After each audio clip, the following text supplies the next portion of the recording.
이제 요즘에 이제 많은 강연에서 볼 수 있는 이제 리플러스 인간연구소 소장인 이 박재현 씨가 한 강의 중에 이제 뭘 해도 행복한 사람과 불만인 사람의 말버릇이라는 이러한 제목의 강연이 있습니다.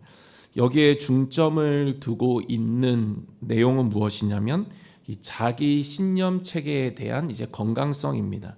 그래서 사람들이 현재의 과도하게 불편함을 느끼는 감정은 이제 주로 과거에 충족되지 못하고 그 쌓였던 감정이 해결되지 않을 때 현재의 불만을 가지고 또 불편함을 가지게 된다라는 것입니다. 그래서 현재의 사람들과 관계를 맺을 때도 이 불신이 생기고 그렇게 불신에 대한 신념을 가지고 사람들을 대하게 되는 것이죠. 그래서 결국 상처와 트라우마가 현재 나를 건강하게 하지 못하고 이제 그렇다 보니까 위축되거나 과도한 경계나 이제 소극적인 표현을 하면서 안타깝게 살아가는 것입니다. 오늘도 이러한 사람이 한 명 등장하는데 이제 사마리아 여인이죠. 그래서 사마리아 여인은 이제 과거에 아픔이 많은 사람이었습니다. 그래서 18절에 너에게 남편 5이 있었고 지금 있는 자도 내 남편이 아니니 내 말이 참되도다. 그러니까 학자마다 이 부분을 놓고 이제 의견이 다릅니다. 어느 학자는 뭐 문란한 여자다, 뭐 성적으로 타락한 여자다, 뭐 남자를 좋아하는 여자다, 뭐 이렇게 하는 학자들이 있는 반면에 이 당시는 이제 남자가 권위적이기 때문에 주도권이 남자에게 있기 때문에 이제 버림받은 것이다. 5번이나 이 버림받은 것이다라고 보는 그러한 학자들도 있겠습니다. 그래서 어느 의견이든지 이 사마리아 여인은 이제 마음이 아픈 사람이다라는 것을 우리가 알 수가 있는 것이죠. 그래서 이제 숨어 다닙니다. 지금 이 여인이 다니는 시간을 보면은 6절에 거기 또 야곱의 우물이 있더라. 예수께서 길 가시다가 피곤하여 우물 곁에 그대로 앉으시니 때가 6시쯤 되었더라. 사마리아 여자 한 사람이 물을 기르러 왔음에 예수께서 물을 좀 달라 하시니, 여기서 이제 6시를 보면은 이제 유대인의 시간으로 6시인데 저희들의 시간으로 보면은 이제 12시입니다. 그래서 예수님 못 박히신 시간이 9시, 그리고 오후 3시, 저희 시간은 오후 3시. 그래서 지금은 유대인 시간으로 6시, 그래서 정오 12시입니다. 그러니까 가장 뜨거운 햇빛, 그 유대 사회, 그 유대의 어떤 지역에 굉장히 이제 햇살이 강하다라고 합니다. 그러니까 굉장히 이제 뜨거운 햇빛이 있는 시간이죠. 그래서 사람들이 이제 길에 다니지를 않는 것입니다. 그래서 그때 이 여인은 이제 사람들의 눈에 띄지 않도록 이 시간에 나와서 이제 물을 기르러 가는 것이었죠.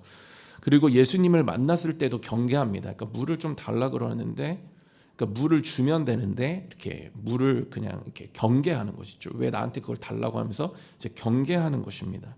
그래서 과거의 상처로 인해서 현재도 여전히 불안하고 위축되고, 그래서 뭔가 건설적이고 활기 있는 삶을 살지 못하는 이 여인이 바로 이제 사마리아 여인인 것입니다. 이때 예수님을 만나게 되죠. 정확하게 보면 예수님께서 일부러 만나 주십니다. 그래서 3절에 유대를 떠나사 다시 갈릴리로 가실세. 4절에 사마리아를 통과하여야 하겠는지라. 그러니까 원래 유대인들은 이제 사마리아를 거치지 않았습니다. 그러니까 불결하고 부정하다고 생각했기 때문이죠. 그래서 서로 간에 이제 갈등의 골이 깊었습니다. 그래서 사마리아는 이제 북이스라엘 아합 왕의 이제 아버지 오므리 왕이 세운 이제 북이스라엘의 3번째 수도입니다. 처음에 출발은 좋았죠. 근데 이제 오므리 왕이 이제 세멜이라는 사람에게 이제 은 2달란트를 주고 이제 언덕을 사서 이제 도시를 만들게 됩니다. 그리고 세멜의 이름을 따서 이제 사마리아라고 이름을 짓게 되죠. 그래서 열왕기상 16장 24절에 그가 은 2달란트로 세멜에게서 사마리아 산을 사고 그 산 위에 성읍을 건축하고 그 건축한 성읍 이름을 그 산 주인이었던 세멜의 이름을 따라 사마리아라 일컬었더라.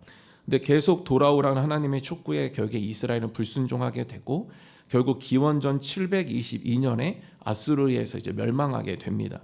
그리고 아수르 왕은 이제 사마리아에 이제 여러 민족을 두게 하죠.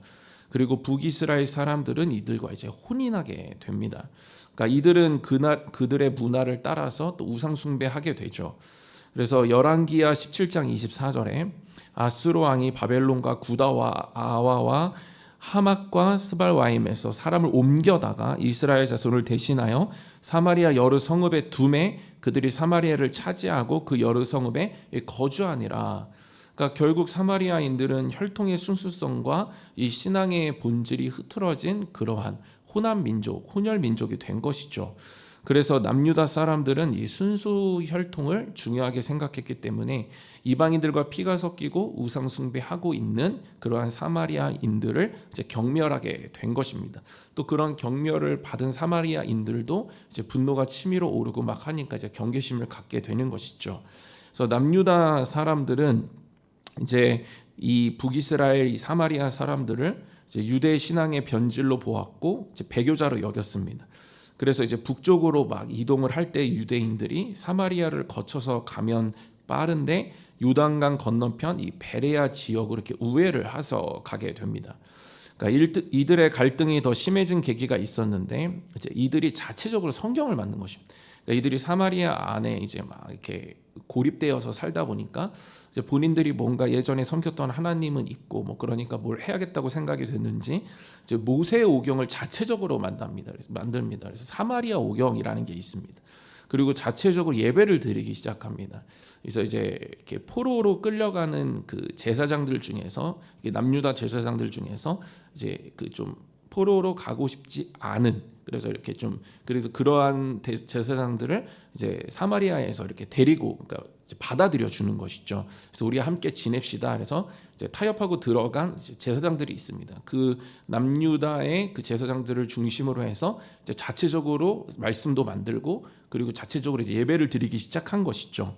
그래서 사마리아 여인이 20절에 뭐라고 얘기하냐면 우리 조상들은 이 산에서 예배하였는데 당신들의 말은 예배할 곳이 예루살렘에 있다 하더이다. 그러니까 예배도 못 드리게 한 것입니다. 그래서 남유다 사람들은 이제 사마리아인들은 막 경멸하면서 하나님의 성전에 있는 예루살렘 그 시온산에서 제사 드리는 것을 금지했습니다. 그러니까 부정하다라는 것이죠. 그러자 사마리아인들은 이제 모세 오경을 막 수정하여서 사마리 오경을 만들고 뿐만 아니라 그 오경에 기록하고 있는 이제 사마리아에 있는 그 그리심산 거기서 이제 예배를 이제 드리기 시작을 합니다. 그러니까 자체적으로 성전을 세우고 유다에서 데리고 온 제사장들하고 이제 막 예배를 드리기 시작하는 것이죠. 근데 이것이 이제 괘씸죄가 된 것입니다. 그래서 남유다 사람들이 계속해서 그것에 있어서 의미를 부여하고 괘씸죄를 부여해서 계속 그 갈등이 이제 심해지게 되는 것이죠. 그래서 사마리아 여인이 지금 이 산에서 예배하였는데가 이제 그리심산을 가리키는 것입니다. 그러면서 유대인들은 따로 이제 예루살렘에서 예배하지 않느냐라고 한 것은 이제 이러한 배경에서 이제 당신과 나는 다르지 않습니까? 라는 이야기를 지금 하고 있는 것입니다. 예수님께서는 일부러 이제 사마리아 여인을 만나기 위해서 우회하지 않고 그냥 들어가신 거죠. 예수님은 사마리아 여인에게 말을 거십니다. 이 당시에 유대인 남자가 사마리아 여자에게 말을 거는 것은 이제 있을 수가 없는 일이었습니다. 남자에게 또 상처 많은 여인은 더욱더 거부감이 많았죠. 너무 당황한 여인은 원래 유대인은 우리를 상종하지 않는다라고 하면서 이제 경계심을 이제 내비치죠. 그래서 9절에 사마리아 여자가 이르되 당신은 유대인으로서 어찌하여 사마리아 여자인 나에게 물을 달라 하나이까 하니 이는 유대인이 사마리아인과 상종하지 아니함이러라. 그러자 예수님은 이 여인의 경계심과 거절에 갑자기 생수에 대한 이야기를 하십니다. 그래서 10절에 예수께서 대답하여 이르시되 내가 만일 하나님의 선물과 또 내게 물 좀 달라 하는 이가 누구인지를 알았더라면 내가 그에게 구하였을 것이요 그가 생수를 내게 주었으리라. 그러니까 여기에서 하나님의 선물은 이제 구원이죠. 그래서 선물을 주는 사람이 결정권자입니다. 그러니까 선물은 언제 시작되냐면 주는 사람이 주기로 결정을 할 때 시작되는 것이죠. 그래서 주는 사람이 줘야지만 선물이 되는 것입니다. 뭐 준다 하고 안 주면 그건 선물이 아닌 것이죠. 그리고 생일에 뭐 누가 선물을 받는 사람 입장에서도 뭐 줄 것이다라는 것은 대충 알고 있는데 안 주면 끝입니다. 그러니까 주는 사람에게 모든 주도권이 있는 것이죠. 그 사람이 안 주면 끝인 것입니다. 그러니까 주는 사람이 줘야지만 그때 비로소 선물이 되는 것이죠. 무엇을 할 수 있냐면 구원은 하나님이 주시는 것입니다. 하나님의 결정, 하나님이 주시는 것이고 받는 사람에게 주체가 있지 않다라는 것이죠. 그래서 지금 사마리아 여인을 예수님이 찾아가십니다. 사마리아 여인이 예수님을 찾아온 것이 아니죠. 그러니까 먼저 찾아가신 것입니다. 다시 10절에 보시면 하나님의 선물 또 그리고 그가 생수를 내게 주었느니라 이렇게 되어져 있습니다. 그러니까 하나님의 선물인데 또 그럼 같은 얘기인데 그가 생수를 내게 주었느니라. 그러니까 생수가 결국엔 구원이라는 것이죠. 하나님의 선물이라는 것입니다. 근데 여기서 생수는 이제 성령을 가리키죠. 그래서 우리 안에 먼저 성령을 예수님이 주십니다. 그러면 성령의 일하심, 내주하심으로 우리는 구원받게 되는 것이죠. 그래서 성령을 주시는 분이 예수님이시고 그 성령으로 우리는 이제 구원을 받을 수 있다. 그것은 하나님의 선택이고 하나님이 주셔야 되는 것이고 인간의 입장에서 먼저 받을 수 없는 것이고 하나님이 주시는 선물이다. 그래서 선물이다라고 이야기를 하고 있는 것입니다. 그래서 아직 영적인 눈이 떠지지 않은, 그래서 당연히 이해할 수 없었던 이 여인은 이제 바가지가 없는데 당신은 어떻게 이 우물에서 나에게 물을 주겠다, 생수를 주겠다 하는 것입니까? 라는 이제 인간적이고 현실적인 이야기를 하기 시작하죠. 그러자 예수님은 이제 본격적으로 이제 영생에 대해서 말씀을 하십니다. 그래서 14절에 내가 주는 물을 마시는 자는 영원히 목마르지 아니하리니 내가 주는 물은 그 속에서 영생하도록 솟아나는 이 샘물이 되리라. 그러니까 예수님께서 우리에게 성령을 주십니다. 그러면 구원받습니다. 그러니까 성령이 우리 안에 막 내주하셔서 우리의 영적 세계를 막 주관하시죠. 그러면 그 주도권을 내가 가지고 가면은 성령님은 인격적이시기 때문에 강압적으로 하지 않으시고 이제 계속해서 자발적인 순종을 기다리십니다. 그래서 내가 그 주도권을 갖느냐 성령님께 내어드리냐는 이제 계속해서 영적인 싸움이고 선택인 것이죠. 그래서 우리가 주도권을 가지고 내가 자꾸 가려고 하고 내가 왕이 되려고 하면 성령님은 근심하시거나 그 능력을 소멸하십니다.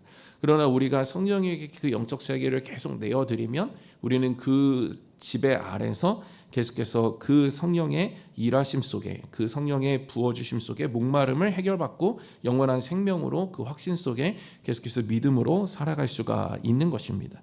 우리의 목마름은 이제 성령을 통해서 근본적인 문제들이 해결이 됩니다. 그래서 우리의 영적인 부분들이 이제 해결이 되죠. 그래서 이전에 이제 하나님을 모르고 살아갔을 때 결핍과 공허함, 막 여러 가지 것들, 그래서 우상 숭배하고 막 이런 데서 이제 근원적인 모든 부분에서 이제 그것이 해결이 되면서 진정한 목마름을 경험하게 됩니다. 그러나 이제 근원적인 부분들이 해결되는 동시에 뭐가 시작이 되냐면 이제 성령의 소욕을 따를 것이냐, 육신의 소욕을 따를 것이냐라는 이제 선택에 놓여 있게 되죠. 그래서 우리는 이제 여기서 내가 주도권을 가지면 목마름, 그래서 우상 숭배하게 되고, 아니면 성령으로 계속해서 우리가 성령님을 갈망하고 충만하게 되어지면 우리는 그 속에서 성령님 주시는 그 만족과 부여함 속에 목마름을 갖지 않고 계속해서 채워주시는 그러한 삶을 우리는 살게 되는 것입니다. 이러한 말씀의 여인은 이제 그 물을 내게 주어 다시 목마르지 않게 하시고 또 물을 길르러 오지 않게 해달라라고 이야기를 하죠. 그러자 예수님께서는 갑자기 화제를 전환하시면서 16절에 가서 내 남편을 불러오라 라고 말씀을 하시죠. 그리고 나서 여인은 이제 예수님과 막 대화를 하기 시작합니다. 그래서 처음에는 거짓말하죠. 없다, 남편이 없다라고 하는데 이제 예수님은 다 아셨습니다. 그래서 예수님이 이제 그게 아니다, 너가 있는 건 다 안다. 그래서 이제 직면하게 하신, 자신의 현실과 상처와 문제에 직면하게 하신 것이죠.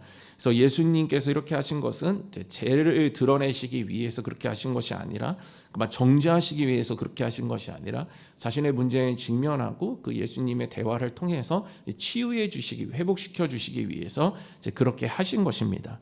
그래서 이 일은 성령을 통해 예수님을 영접하면 우리 가운데 일어나는 일을 우리에게 보여주고 있는 것이죠. 그래서 예수님께서 치유하시는 순서가 있는데 질문하시고 문제에 직면하게 하시고, 그리고 예수님과의 대화, 그리고 예수님의 그 만나는 그 존재 자체로 위로와 회복을 경험하게 하십니다. 그래서 예수님께서 우리 가운데 오시면 우리의 영적인 근원이 먼저 회복이 되죠.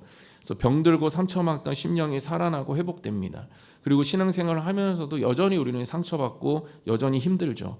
그러나 성령을 따라 예수님 앞에 우리가 계속해서 서게 되면 예수님께서 우리의 마음을 치료해 주시고 회복시켜 주시는 것입니다.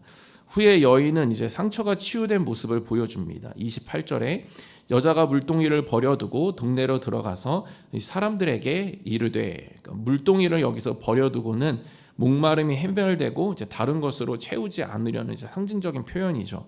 그래서 예수님께서 성령을 주시니 이제 목마름이 해결된 것입니다. 그리고 예수님과의 대화를 통해서 치유와 회복을 경험하고 사람들의 눈치를 보지 않고 이제 위축감에서 벗어나 이제 주님을 증거하는 자가 된 것이죠. 그러니까 주님을 만나니까 다 해결이 된 것입니다. 주님이 주신 성령으로 또 성령으로 주님을 만나고 그런 상황 속에서 계속 영적인 근원과 또 그 진행 속에서 계속 예수님을 만나고 성령 인도하심을 따라 그 앞에 섰을 때 그 문제가 계속해서 해결되는 것이죠. 우리 또한 이 여인처럼 영혼의 상처, 뭐 억눌림, 묶인 것들 막 그래서 이 하나님 모를 땐 자꾸 다른 것 쫓고 그러나 여전히 만족할 수 없는 것들을 쫓으면서 살아갔지만 성령님이 우리 가운데 오시고 성령 따라서 예수님 만나니까 뭔가 근원적인 것들 사망에서 생명으로 옮겨지는 그래서 영적 질서가 회복될 때 오는 그 부요함을 우리는 이제 경험할 수가 있습니다. 그런데 이제 계속 우리는 성화의 과정, 그래서 점진적인 상황, 그 뭔가 계속 진행적인 상황 속에 있습니다. 그래서 그 상황을 살아갈 때도 우리는 성령님의 인도하심을 따라서 예수님 앞에 서고 삶의 문제들을 아뢰고 그 문제를 이제 주님께서 해결해 주시고 그 속에서 우리는 참된 자유함을 또 만족을 목마름의 해결을 경험할 수가 있다라는 것이죠. 그래서 우리는 이제 성령을 통해 예수님을 만나게 됩니다. 그래서 영접하게 되고 이제 그분을 통해서 우리는 치유받고 이제 회복되는 것이죠. 그래서 구원받기 전에 영적인 문제 해결해 주시고 또 여인처럼 그 문제를 해결하고 뭔가 영적인 막 개혁들이 일어나서 예수님이 이제 구주로 고백하게 하시는 것이죠. 뿐만 아니라 구원의 확신이 있고 나서도 우리가 예수님께 숨김없이 나아갈 때 예수 우리의 마음을 만져주시고 그 대화와 여러 가지 예수님의 접근 속에서 우리는 마음의 후련함을 경험할 수가 있는 것입니다. 그렇다면 이렇게 성령으로 또 예수님으로 회복된 자는 이제 어떤 삶을 사느냐? 오늘 본문 이제 23절에 이렇게 기록되어져 있습니다. 아버지께 참되게 예배하는 자들은 영과 진리로 예배할 때가 오나니 곧 이때라. 아버지께서는 자기에게 이렇게 예배하는 자들을 찾으시니라. 그러니까 여인은 예수님과의 대화를 통해 이제 치유를 경험하고 바로 무엇을 질문하냐면 이제 예배에 대한 갈망을 질문합니다. 그러니까 뭐 더 좋은 남자를 만나려면 어떻게 해야 됩니까? 뭐 현실적으로 막 얘기하고 자신의 삶이 뭐 더 어떻게 하면 더 윤택해질 수 있습니까? 뭐 이런 자신의 욕구와 뭐 세상적인 질문들 그리고 막 세상에 관심을 가지고 막 그런 고민들을 털어놓는 것이 아니라 갑자기 영적인 고민을 막 털어놓기 시작하는 것입니다. 우리가 제대로 예배하려면 그럼 어떻게 해야 됩니까? 우리 이를 가지도 못하는데 어떻게 되니까 갑자기 영적인 고민을 막 얘기하기 시작하는 것이죠. 성령이 오시고 또 우리가 예수님을 만나게 되면 우리는 영적인 사람이 됩니다. 그럼 사고 자체가 신념 체계 자체가 가치 체계가 바뀌게 되죠. 영적으로 바뀌게 됩니다. 그 순간에 영적인 갈망이 부어지게 되고 영적인 것들을 사모하면서 살아가게 되는 것이죠.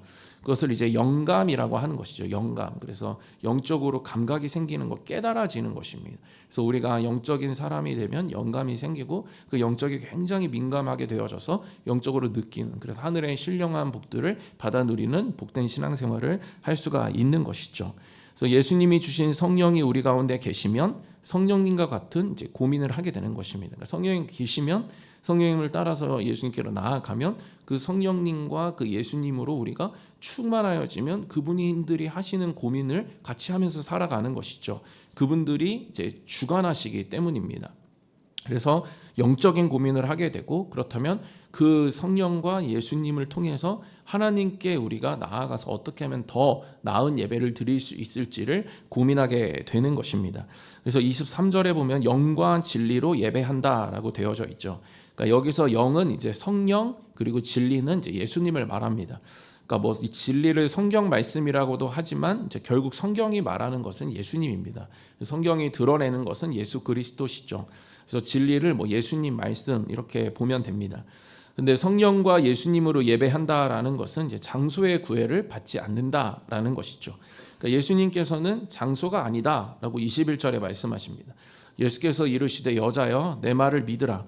이 산에서도 말고 예루살렘에서도 말고 너희가 아버지께 예배할 때가 이제 이르리라.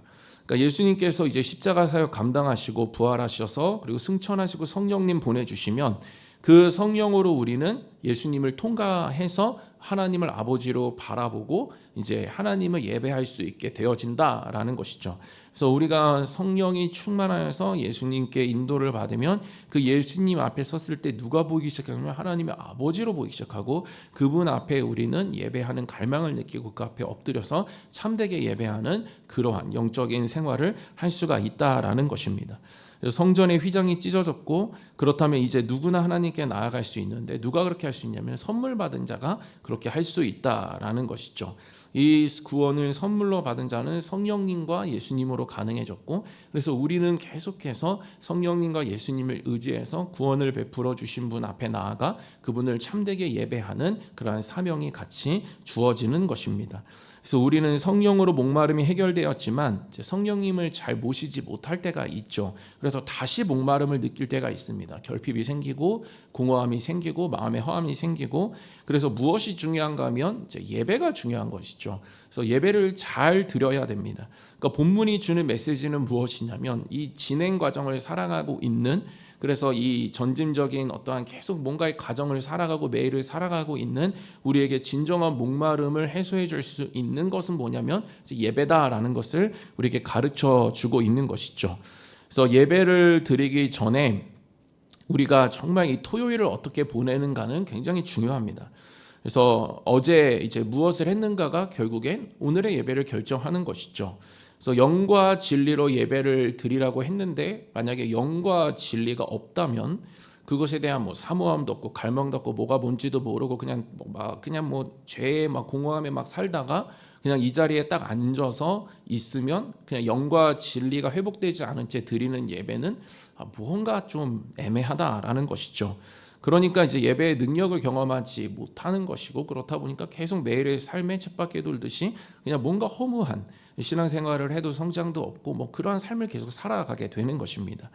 그래서 영과 진리로 예배하기 위해서는 우리가 이제 뭔가 영적인 작업들이 필요하겠죠. 뭐 평일의 삶 속에서 그냥 뭐 어쩔 수 없이 뭐 죄짓고 뭐 막 살 수 있습니다. 우리의 연약함 가운데 살 수 있지만, 우리가 토요일은 뭔가 저녁이든지 아니면 주일 아침은 뭔가 경건하게 좀 준비를 해야겠죠. 지금 내 안에 성령이 충만한가, 영과 진리로 예배하라고 했는데 이 영이 지금 내 안에 있는가, 성령이 있는가, 뭐 점검을 해봐야겠죠. 그리고 내가 그 성령의 인도하심을 따라서 지금 예수님 앞에 있는가, 예수님을 내가 지금 의지하고 있는가. 그러면은 예수님을 의지하지도 않고 성령이 보이지도 않고 여러 가지 것들이 없으면 하나님이 당연히 보이지 않겠죠. 그러면 예배하는 대상을 지금 예수님이 명확하게 아버지라고 말씀하고 있는데, 아버지가 보이지 않으면 그 예배는 그냥 아무런 대상이 없는, 명확한 내 중심의 대상이 없는 그 가운데서 드리는 그런 허무한, 정말 아무런 효력 없는 그런 예배가 된다라는 것입니다.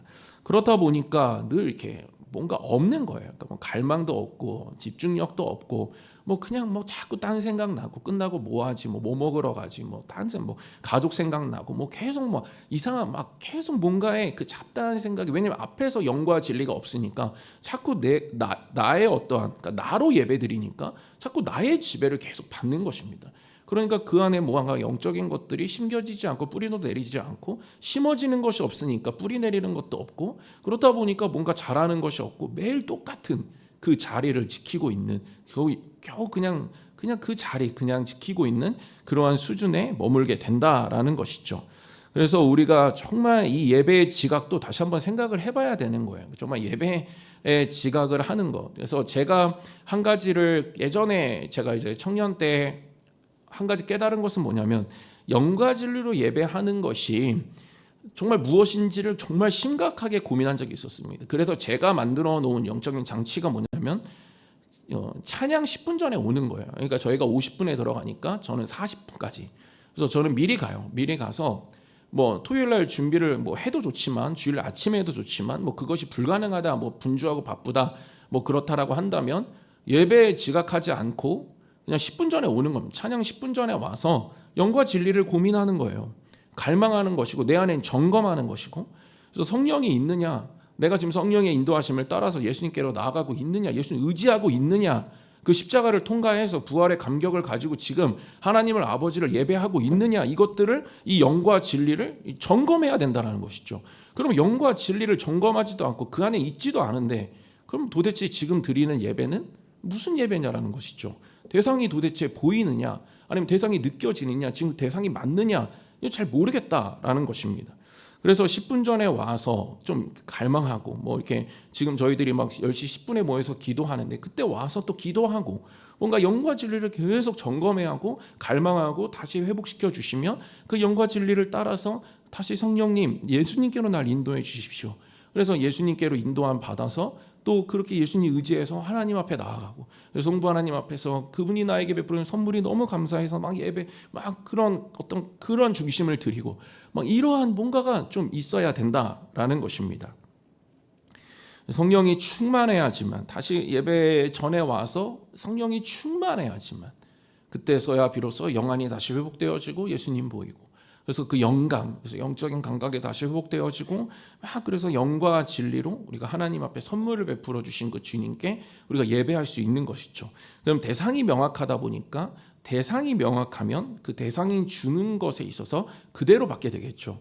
근데 대상이 명확하지가 않으면, 내가 누구한테도 예배드리지 못하고 있는 것, 뭐 이것은 대상이 명확하지 않으면 그 대상이 뭔가 주는 것도 명확하지가 않겠죠.